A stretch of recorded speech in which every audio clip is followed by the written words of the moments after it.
Alright, so it's Brian again with Moment to Ponder, episode 3 of the sick, flu, whatever series that I'm doing here, preparedness series on how to be prepared for family illness. Let's go with that, right?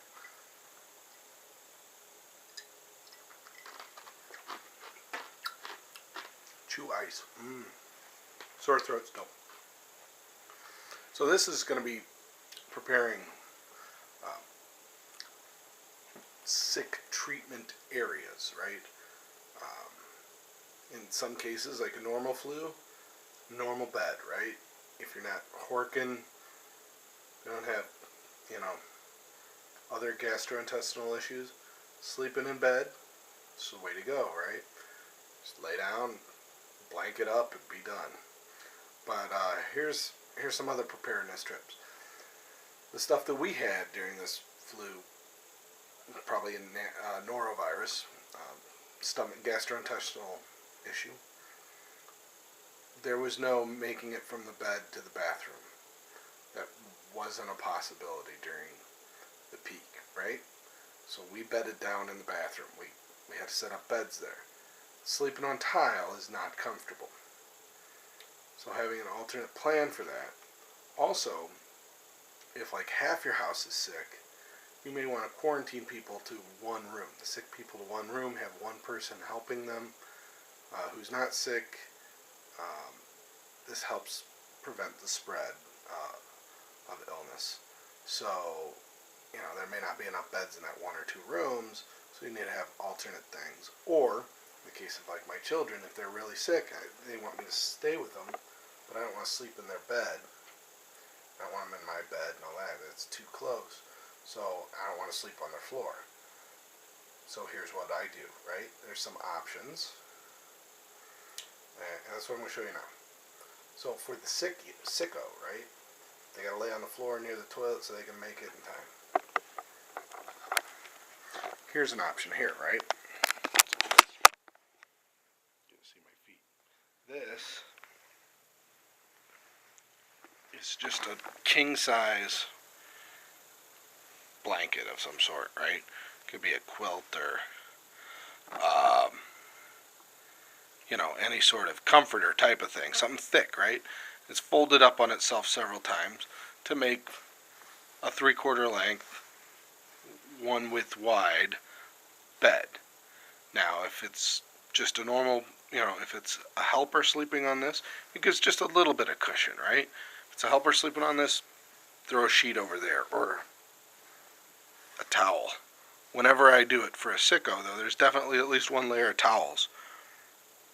That way, if they get sick on it, they soil it, you can just pull the towels off, and this is still safe down here. And you can just throw another layer of towels on, and you're good to go, right? Have a blanket or two, or a pillow. I always cover the pillow with a towel as well. And then a bunch of these cheap blankets, having a bunch of these on stock. Usually after Christmas season or just when it's starting to get warm again, at several stores you can find these for $2-3 a piece. They may not be full length. They may not cover you all the way. They're small, like throws for your couch or whatever. But a couple of them, one at your feet and one at your, double up on them, whatever. Or for kids, they're perfect size.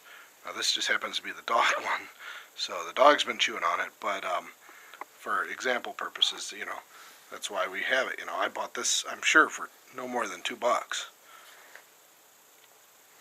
So this is an example of a bed. It just gives you enough cushion off the floor to keep you from wanting to absolutely die. And you still want to die afterwards. I mean, frankly, it's not that comfortable. It's barely comfortable enough, right? So here's another option. We used to have an air bed with a foam topper on it, right? One of the memory foam toppers. I guess it's a 2-inch topper. Well, we got a new mattress. Didn't need that topper anymore. So I was able to cut the queen one into 2 of these full length foam mattresses, right? That goes great on a kid's floor while you're trying to sleep on it. Again, cover it with a sheet. And after the sheet, bunch towels. If it's the sick person. If it's not the sick person, then obviously you don't need to do that. But if we have a sick kid who might be puking in their bed, we're putting towels all over their bed, all over the floor under their bed. That way, if, whatever, you just have to change a couple of towels instead of scrubbing the entire floor. So, think about that as a preventative measure as well. I always cover their pillows and whatever. That way if they miss their bucket, it's a much easier process to deal with. And again, if both of these beds were in use that day that we had the yuck, the king yuck, right? So foam pads, camping pads, camping sleeping pads, anything just to give a slight amount of cushion. If you've got rollaway bed or old futon mattress or something like that, all the, whatever, the fluffier the better. None of them are going to be really all that comfortable usually, but, air beds, whatever, it's better than nothing. It's a lot more comfortable. You get a lot more rest. Hopefully not get sick as well, or the person that is sick gets more rest, and that's good. So try and keep that in mind. Like I said, quarantining children, or the sickos, if not everybody's sick, is a good idea. It'll help prevent the spread of the disease. All good things, right? Right. Good. Here's another thing we came up with, or that we noticed.